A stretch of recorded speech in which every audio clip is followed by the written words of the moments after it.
Look at this, a loaded 6x12 enclosed trailer behind my Jeep Gladiator Mojave with a manual transmission. My wife, my son, and I just loaded all of our stuff, and the three of us into this thing, drove from Wichita, Kansas to Daytona Beach, Florida for a week, and then drove it back. And we even slept and stayed in that trailer. It was kind of a mess. I'm gonna take you along for the ride. But here's the deal. Today, I'm gonna tell you how this thing performed as a tow vehicle. It was forced into action. We were supposed to take this thing over here. Look, we got a Sprinter van, we've got this giant RV toy hauler, but we didn't, we took this. So we didn't plan on it, it just happened. It's a great opportunity to show you guys which one you should buy, because I towed this exact load with this exact trailer out of state and back with a Jeep Gladiator Overland with an automatic transmission. Ironically, has the exact same tow rating as this one here. I'm gonna tell you which one you should buy, the automatic or the manual, if you're planning on doing any towing with your midsize Jeep Gladiator. So stay tuned.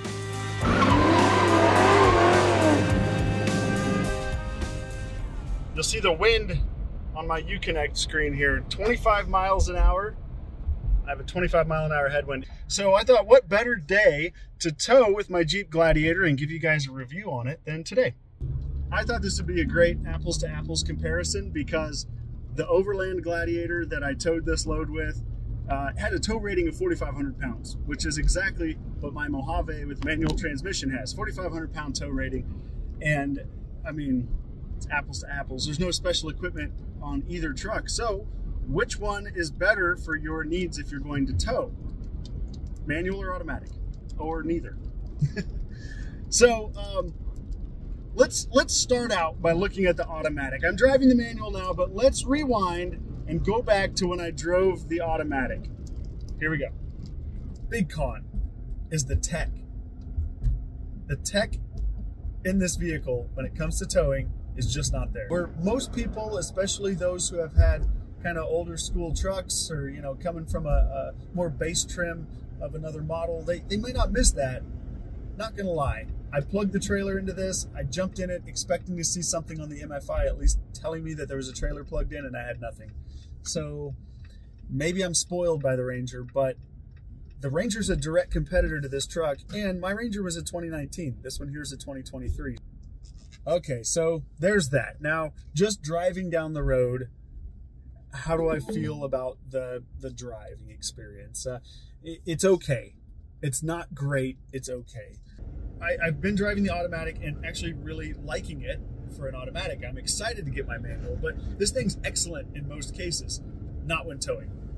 It just holds gears way too long, especially second gear, third gear, as you're accelerating.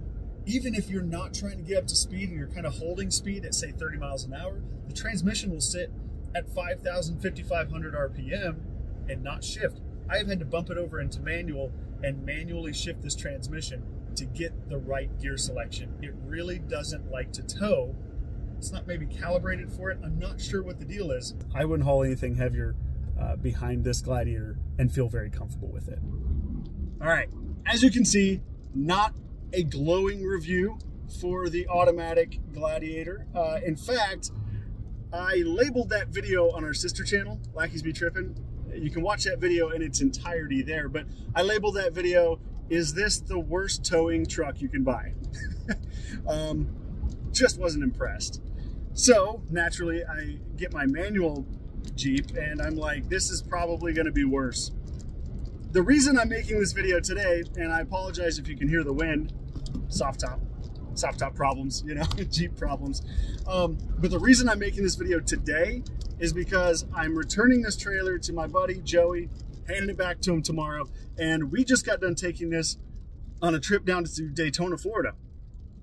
It was a 50-hour round trip. I go to get on the highway and I think to myself, oh my gosh, I know that this 25-hour trip down to Daytona Beach is gonna be a long trip, but it's going to be a really long trip because this truck, it don't go. I'm in fourth gear, trying to go 70 miles an hour on I-35. I had a similar headwind that day, come to find out. I didn't realize how windy it was that day. I was just like, this truck will not go. It won't go 70.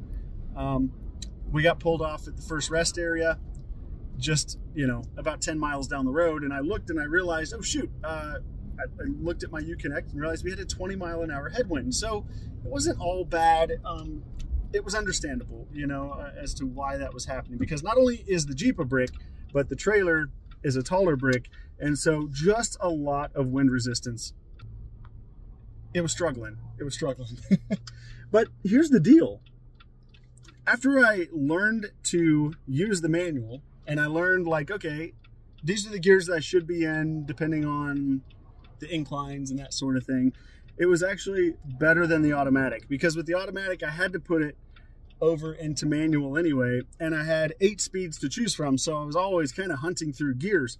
With the 6-speed in the manual, it makes more sense.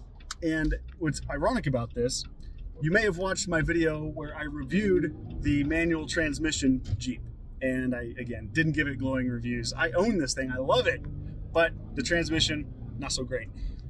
The gear ratios were a big sticking point for me. But when you're towing, all of a sudden it makes a lot more sense, because you have this really tall first and second gear that seem almost unusable when you're just driving every day, but when you have a trailer behind it, they make total sense.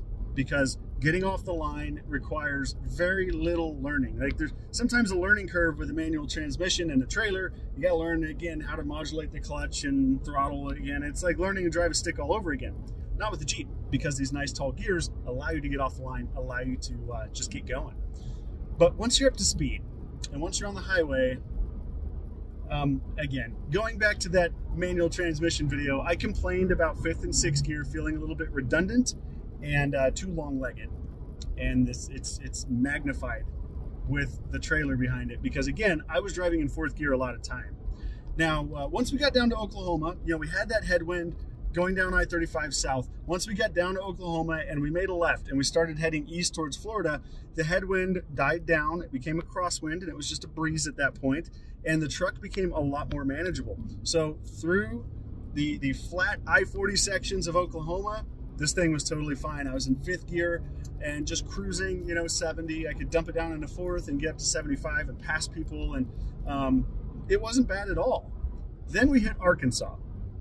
Arkansas and beyond, there was a lot of elevation, ups and downs, and that meant I was hardly using the cruise control, and I was really working out my shoulder, just finding the right gear for this thing. It was constant 3rd gear, 4th gear, 5th gear, 3rd gear, 4th gear, 5th gear, 5th gear, 4th gear. I mean, just back and forth, rowing through these gears, because you go up a hill and you just have to, you know, sometimes you can ride it out in 4th, other times you have to dump it down to 3rd, you know, and wind it back up to get up the hill. So it was a little challenging at times. Now, especially, we got into some hilly sections with a headwind, and you know, 3rd gear was the jam. 3rd gear, unfortunately, when we were going uphill with a headwind, it was a lot. Now, right now, I've turned around. I've got a 25-mile-an-hour tailwind behind me, and we're totally good. You know, even a crosswind, this thing starts to get a little bit sideways, but, or, you know, a little bit waggly, but it's not out of control. I've mentioned that this vehicle does not have anti-sway control. Like the Ford Ranger, our 2019 Ford Ranger that we had before this Jeep, it had sway control, but this one doesn't. And that can be an issue. I will say this, we drove through a thunderstorm that was probably the worst storm I've driven in probably 20 years. Of course, we're going like 20 miles an hour on the highway, or slower at times, but even when we had sped up, we're going maybe 40 with these big crosswinds, I felt totally controlled. Everything was good. You know, I was really proud of how the Jeep did, all things considered there. We're in Memphis, and we just drove through the craziest storm I think I've ever driven through. Well, not ever, but it was right up there. I actually, at one point, thought it was a tornado. Tasha said, "Are we in a tornado?" And I said, "Possibly. I don't know." But the weather app on the Uconnect was really cool. I could pull up the radar and see exactly where the weather was, and it was accurate. But we had no choice but to truck through. I think that the crosswinds were between 60 and 70 miles an hour. And the Jeep did pretty dang good with the trailer behind it, actually. Of course, we were only going 35, 45 miles an hour, but it was pretty wild. Anyway, stopping for gas here in Memphis. We're going to carry on. We're getting like, I think not 10 miles a gallon. 10 and a half, actually, now. Thanks to some tailwind. So we made it down to Florida, and our economy on the way down there was over 10 miles per gallon. And if you watch the, you refer back to the automatic section, you'll remember that we got 10 miles to the gallon towing with that thing. I felt like we weren't taxing the engine as much with the manual. At least I wasn't. You know, I was really mindful of the engine speeds, and I was selecting the gear that I thought would get us enough power, but I wasn't really, I just got a high wind warning on my screen here. I know. But, you know, again, not taxing the engine very much. So I think that the automatic just winds the engine up too much. And it's easier to put it in cruise control and just rock it when you are driving an automatic. With a manual, you can't really do that. And so you tend to kind of pay more attention to your RPMs and therefore your fuel economy. It's just something to keep in mind. So we get down to Daytona, everything's good, and then we decide that we're gonna drive back all straight through. We're not gonna stop.